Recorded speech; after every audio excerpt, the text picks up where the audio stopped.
Hello and welcome to this week's video tutorial with the Porsche 911 GT3 Cup car at Okayama International Circuit for virtualracingschool.com.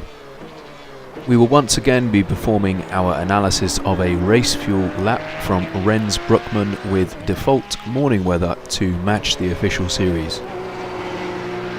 As usual, I'll play the lap through first in full before then going into the analysis.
So that was a 1 minute 29.311.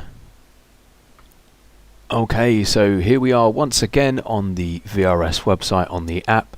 We've got data packs selected on the left hand side, and we're going to select the Porsche iRacing Cup with, of course, Rens Broekman as the coach.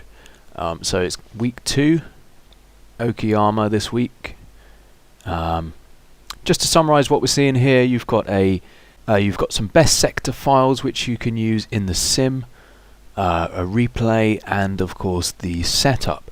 So we're going to click on Learn Track, which is going to load up the video analyzer, and it will start playing the lap through.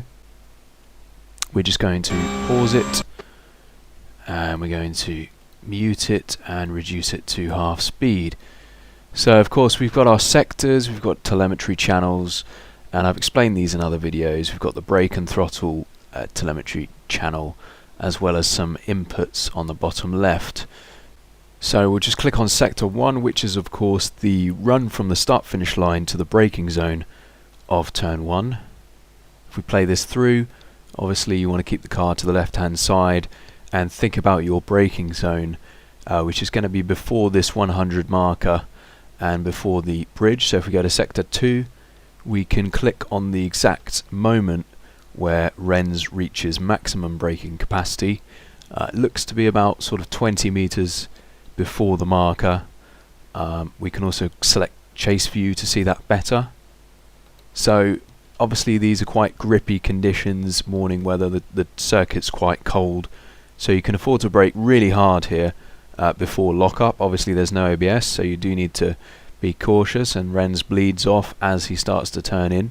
So if we just play that through, so reaching 80% there, and then as Rens is turning in, he's bleeding off the brakes and then holding the brakes into the apex with a very, very short period of coasting there, picking up the apex there nicely, not using too much of this inside curve, but he does make contact with it, and then picking up the throttle quite quickly as we play it through to the exit, and then quite progressive is Rens to full throttle in order to maintain that really tight exit. And you'll notice he does stay very tight on the exit, which makes the run to the second corner very easy and really opens it up as much as possible. So by the time we're under this second gantry here, we're fully over to the right hand side of the circuit, and we're thinking about turn 2 at this stage. So braking into turn 2 is a lot more gentle, kind of rolling in with more speed through this one. So only reaching, that's about 45% there before bleeding off quite early, and turning in before we've come up to this outside extra piece of curbing, bleeding off as we roll in down into third gear. And then this is important, picking up the throttle just before we actually apex. So if we just take that to the chase camera, we can see once again that Rens has carried a nice tight line through here. It's just running along the inside edge of the curb before getting to full throttle well before we've tracked out to the edge of the circuit.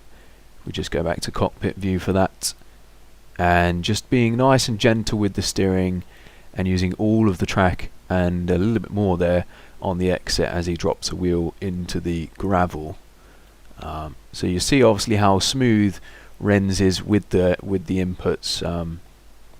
A lot smoother than me, certainly. It's really nice and rewarding in this car to do that. So obviously through that fast kink, the Moss S, just want to shave off as little speed as possible, so you keep your inputs to a minimum and just try and straight line it through there. So approaching the Atwood curve, you want to be braking before the 100 marker again. So we'll just go to sector 4 to see that in more detail, but it is a little bit closer this time, I do believe, carrying a little bit less speed this time as well. So braking quite hard again, like turn 1, over 80%, but holding the car in a straight line for a good while before bleeding off as he turns in, and that's just perfect technique there, the way he's bleeding off the brakes and rolling into the apex there nicely. Just no gap, no coasting this time, picking up the throttle very aggressively straight to 85% as he hits the apex there, and the corner really opens up on the exit here. So which you can see that Rens doesn't opt to take advantage of that, but it is something that you can do if you find yourself with a bit too much apex speed. You can just allow the car to run a little bit wider, use more of the track to avoid any exit oversteer, which is definitely what you don't want out of this one. But the optimal line is nice and tight through the exit, shortens the distance. We'll just speed it up down to the hairpin, turn 5, thinking about your braking zone again. Quite early on the brakes relative to some other cars. We'll just go to sector 5, so well before the 100 marker. I'll just go back to sector 4 quickly. I believe there is no marker prior to that. There is a 200 marker, so shortly after the 200 marker you want to be on the anchors. I would guess that's about 160 meters, and so notice how Rens is straight to threshold braking, and there's very little downforce in this car, so not much bleeding off to speak of until he starts to turn in. But so notice how he's just maintaining that exact same pressure throughout the braking zone, keeping the car in a straight line. We'll just slow it down. Not turning in yet, not turning in yet. Now he's starting to wander to the inside, and then commits to turning in quite close to the corner and bleeds off, and again hooks up with a nice amount of curb, quite a lot of curb this time, as we see there, especially on the exit. So cuts it back again for a nice tight exit, because you're immediately into a left-hander of the revolver, which is quite tricky the way it falls away. So picking up the throttle again quite suddenly to about 70%. We'll just take it back to cockpit view, and quite progressive, opening the steering up, waiting for the car to get settled before committing to full throttle into sector 6 now.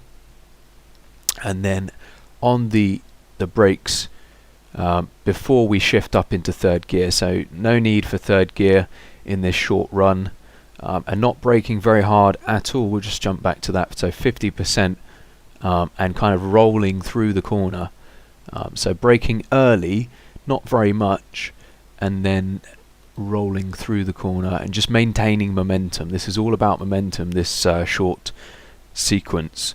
So hooking up with this inside curb once again, and being very progressive this time with the throttle on the exit, because the circuit drops away and there's also a bit of a nasty bump, which I'll just jump back to there. You can see the way the car just jumps on the exit of that curb. So allowing the car to swing out wide. We're almost at full 4 wheels off the circuit there. We'll just go to sector 7, and again we're going to brake quite early for this one, and just roll off the brakes as we start to turn in. So turning in before we reach this outer curb from the alternative shorter layout, holding those brakes. You do tend to get some understeer through here on the entry especially, so just holding those brakes right into the apex, hooking up with this curb again, and picking up the throttle suddenly, and then progression. So we'll just play that through in third gear, reaching full throttle before we fully open the car onto this exit curb, and then up into fourth gear shortly after that. So we're now approaching a few more very slow corners. We got the red man, so we'll go to sector 8 for this one, and we're braking shortly before the 50 marker for this one. So once again braking fairly hard. Just as he's travelling under the gantry does he reach full brake pressure. Yeah, just before. So, and then braking in a straight line down into second gear pretty much as he starts to turn in, and bleeds off the brakes, hooks up with a nice tight apex, running nice and tight, which is why he's come off the brakes entirely. Doesn't need to keep the fronts loaded up beyond that point, and then picking up the throttle, really tight exit as well. That's to set us up into a nice wide approach into the right hander. But notice how the car isn't fully over to the left hand side. We're kind of in the middle of the circuit to shorten the distance. You can take a wider entry, but it's probably less efficient to do that. So we're not going very fast at this stage, so no need to brake very aggressively, and just roll into the apex, holding those brakes. So no coasting into this one. Hold those brakes to keep the front end loaded, keep the car rotating, and again, you don't want to have too much of an apex speed, so you can shorten the distance of your exit by maintaining a nice tight line at the apex, hesitating for quite a while before reaching full throttle, still in second gear, plenty of traction in this car, opening the steering up and using the exit curb once again. Might just drop a couple of wheels there briefly into the last two corners. First one is Mike Knight corner, so we'll go to sector 9. We've already started turning in for this one at the end of sector 7, so take note of that. You turn in whilst flat out, and then Rens is just teasing the brakes through here, but not braking very hard at all. And of course the reason for that is it's a fast corner, and he's already turning in, so you can't afford to brake hard whilst turning in. So teasing the brake pedal, hooking up with this pit lane entry curb, and we'll just jump back to the point where he reaches, where he starts to apply the throttle. It's before we've actually apexed, and a bit more progressive than other corners though in terms of how he applies the power.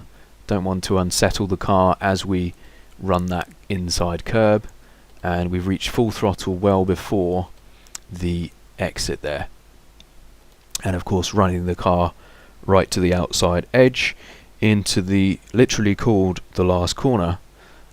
We want to be braking before the end of this left-hand exit curb from the previous corner. A fairly short braking zone again. It's not such a slow corner.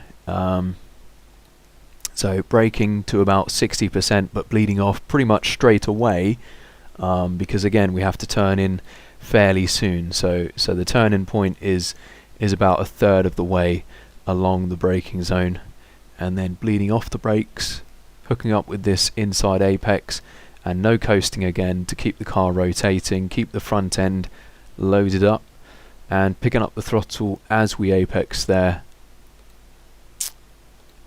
and using all of the track on the exit. You can probably use a little bit more of the track, in fact. Yeah, that's pretty close. So reaching full throttle before fully tracking out. So now at full throttle, opening the steering up, using all of that exit curb, and then of course keeping the steering nice and calm, and keeping the car over to the left hand side down the start finish straight to finish the lap off. As ever, you can find qualifying and race setups, telemetry and replays over at virtualracingschool.com, where you can also book one-to-one tuition with myself and top drivers from the likes of Okayama Sim Sport. Good luck for this week, and feel free to post any questions or comments below. Thanks for watching.